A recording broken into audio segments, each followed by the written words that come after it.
Assalamualaikum warahmatullahi wabarakatuh. Kami dari kelompok 6 ingin menjelaskan tentang laporan Project Plan AR kami, yaitu Sistem Aplikasi AR of Math Formulas for Elementary Student. Yang pertama itu purpose.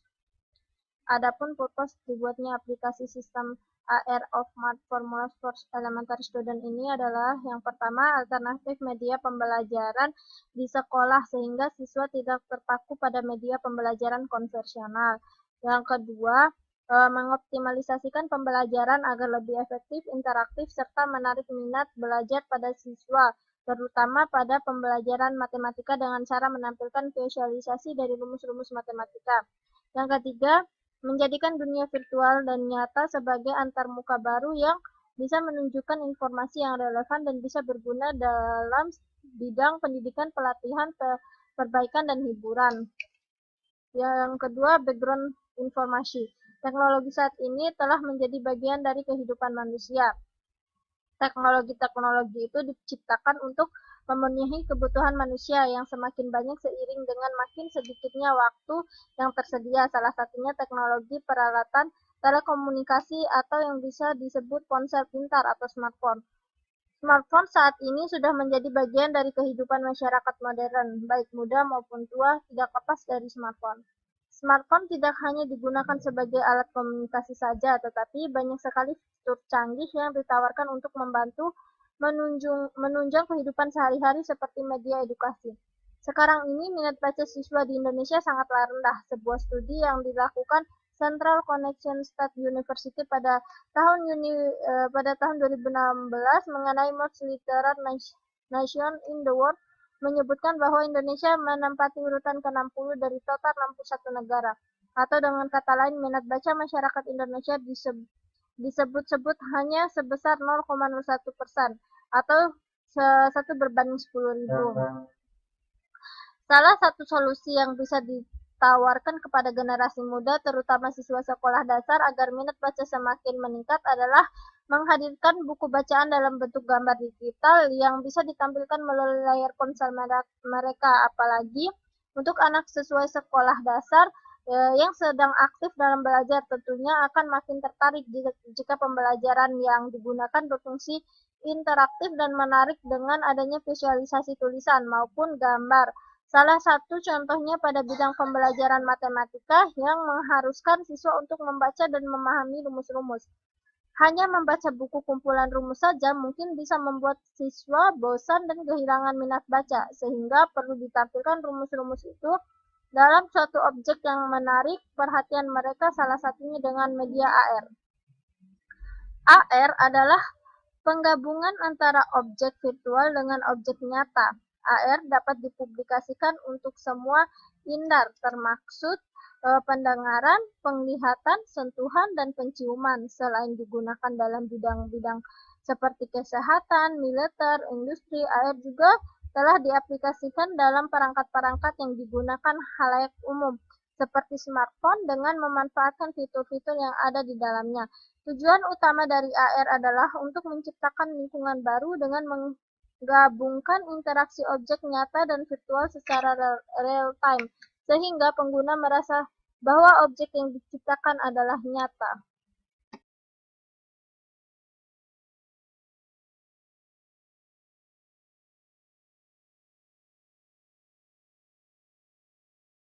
Baik, saya akan menjelaskan tentang proses yang digunakan untuk merancang sistem informasi ini. Model yang digunakan adalah model waterfall. Berikut adalah tahapan-tahapannya. Yang pertama adalah requirement analysis. Pada tahapan ini digunakan untuk pengumpulan kebutuhan dari sistem secara lengkap. Lalu tahapan itu dianalisis sehingga dapat didefinisikan kebutuhan-kebutuhan apa saja yang harus dipenuhi dalam sistem informasi ini. Terdapat dua macam kebutuhan pada sistem informasi ini, yaitu kebutuhan fungsional dan kebutuhan non-fungsional. Untuk kebutuhan fungsional sendiri mencakup hal-hal utama yang diperlukan pada sistem ini. Yang pertama adalah laman utama. Di laman pengguna dapat memulai untuk menjalankan fungsi aplikasi ini. Lalu yang kedua, mulai atau start, pengguna memulai fitur utama dari aplikasi ini. Yang ketiga adalah kategori. Setelah pengguna memulai aplikasi, sistem akan menampilkan kategori dari rumus yang dilihat. Yang kedua adalah kebutuhan non-fungsional yang merupakan batasan yang terdapat pada sebuah sistem. Yang pertama adalah usability, yaitu antarmuka yang digunakan pada sistem yang digunakan untuk memudahkan user. Yang kedua adalah portability, yaitu sistem dapat digunakan pada berbagai mobile OS, iOS maupun Android. Yang ketiga adalah reliability, yaitu sistem dapat bekerja secara baik sesuai dengan kebutuhan pengguna. Dan flexibility, sistem dapat menyesuaikan dengan hardware device pengguna.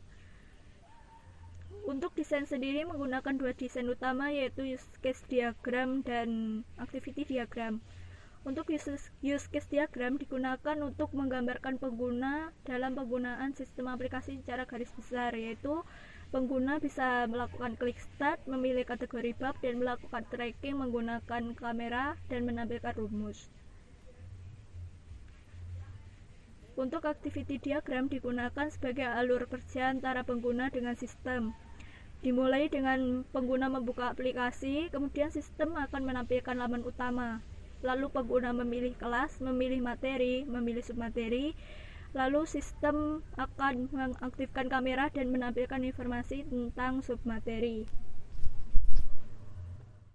Assalamualaikum warahmatullahi wabarakatuh. Di sini saya akan melanjutkan penjelasan dari laporan kelompok 6. Nah, di tahap keempat ini ada integration and testing, di mana di tahap ini dilakukan penggabungan modul-modul yang sudah dibuat dan dilakukan pengujian untuk mengetahui apakah software yang telah dibuat ini sudah sesuai dengan desainnya dan fungsi-fungsinya sudah jalan atau belum. Nah, jika terdapat kesalahan pada proses ini, nantinya pengembang bisa langsung membenahi kesalahan pada sistem aplikasi tersebut dan mengujinya kembali hingga sistem aplikasi dirasa tidak memiliki kesalahan. Nah, untuk yang kelima ada deployment. Deployment atau penyebaran sistem ini dibuat menggunakan file APK. Dan sistem aplikasi ini tidak disebarkan melalui App Store pada platform Android maupun iOS. Dikarenakan sistem aplikasi ini merupakan sistem aplikasi pendidikan, maka pengembang memberikan aplikasi ini pada instansi pendidikan yang bersangkutan dalam bentuk file atau APK ya. Nah, selanjutnya yang keenam ada maintenance, yaitu perawatan atau pemeliharaan sistem yang dapat dirancang dengan dilakukannya pemeriksaan secara periodik terhadap sistem aplikasi ini. Nah, ini lalu ada subsystem and plan release. Yang pertama adalah memunculkan rumus matematika. Nah, fitur ini memungkinkan siswa untuk memunculkan suatu rumus matematika yang diinginkan, yang dapat mempermudah siswa dalam memahami rumus-rumus tersebut. Yang kedua, informasi penjelasan rumus. Nah, fitur ini merupakan penjelasan dari rumus tersebut. Mungkin cara penggunaannya atau info-info atau penjelasan pengertian dari simbol atau lambang-lambangnya. Nah, itu berada di informasi penjelasan rumus. Selanjutnya ada risk and challenge. Yang pertama, risknya ada device yang tidak mendukung untuk menjalankan software. Nah, maka challenge-nya di sini berarti membutuhkan spesifikasi yang cukup untuk menjalankan aplikasi tersebut. Yang kedua, software yang tidak berjalan dengan baik. Maka di challenge-nya kita harus melakukan survei pengguna dan evaluasi proyek. Yang ketiga, pertumbuhan kebutuhan yang tiba-tiba. Challenge-nya mengantisipasi skenario terburuk dari awal. Lalu yang keempat, resiko yang tidak dapat dihindari atau tiba-tiba juga nih. Nah, challenge-nya yang dapat dilakukan adalah membuat perencanaan strategis untuk mengurangi resiko tersebut. Yang kelima ada estimasi dan penjadwalan. Nah, yang bisa dilakukan adalah selalu memantau dan menganalisa proyek tersebut. Nah, cukup sekian dari saya. Apabila ada kurang lebihnya, terima kasih. Assalamualaikum warahmatullahi wabarakatuh. Saya Muhammad Ardi Audia Armadana dari Prodi S1 Teknik Informatika Offering B tahun 2018. Saya dari kelompok 6 dan saya akan menjelaskan prototipe tentang aplikasi AR Math Formulas. Di sini saya membuat prototipe menggunakan aplikasi Adobe XD Dan saya membuat desain-desain tersebut menggunakan CorelDRAW X8. Dan ini juga terdapat screenshot pada HP. Pertama-tama saya akan menjelaskan tombol-tombol pada prototipe tersebut. Prototipe tersebut terdapat beberapa tombol. Di sini juga terdapat icon di sini. Ini juga tombol, dapat tombol. Dan di sini juga sudah dapat disimulasikan semuanya. Sampai sini. Sampai tombol kembali juga ada. Lalu saya akan menjelaskan beberapa macam jalan untuk tombolnya. Nah, jika diklik pada icon tersebut akan lanjut ke screen tersebut. Dan dapat diubah transisi dari dissolve, tidak ada transisi, slide, dan push. Push juga dapat ke kanan, kiri, atas, bawah. Begitu juga dengan slide. Tapi saya memilih slide di sini. Lalu jika diklik akan muncul jalan seperti ini dan itu akan mengarahkan pada slide selanjutnya. Nah, di sini terdapat berbagai macam jalan-jalan untuk prototyping.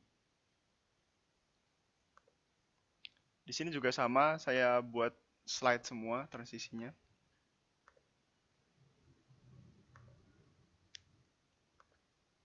Nah, sampai sini penjelasan saya. Untuk running prototype dan simulasi akan dijelaskan oleh teman saya, Bustomi. Sekian dari saya. Wassalamualaikum warahmatullahi wabarakatuh. Assalamualaikum warahmatullahi wabarakatuh. Di sini saya Muhammad Bustomi Alfiansyah. Saya akan mensimulasikan tentang augmented reality dari kelompok kami. Di sini yaitu halaman utama atau main menu, terdapat dua tombol yaitu start dan quit. Jika kita klik start, maka akan muncul halaman selanjutnya yaitu halaman pilih materi. Di sini terdapat beberapa materi yang akan kita inputkan pada aplikasi ini. Salah satunya yaitu bangun ruang. Jika kita memilih salah satu materi tersebut,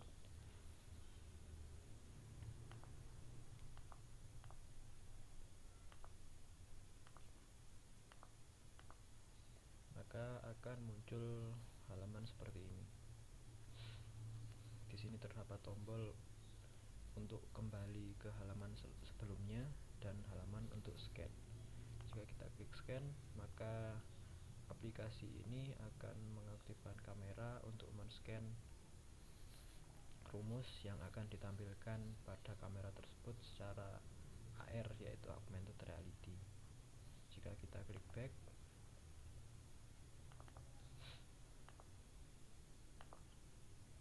maka akan kembali ke halaman-halaman sebelumnya.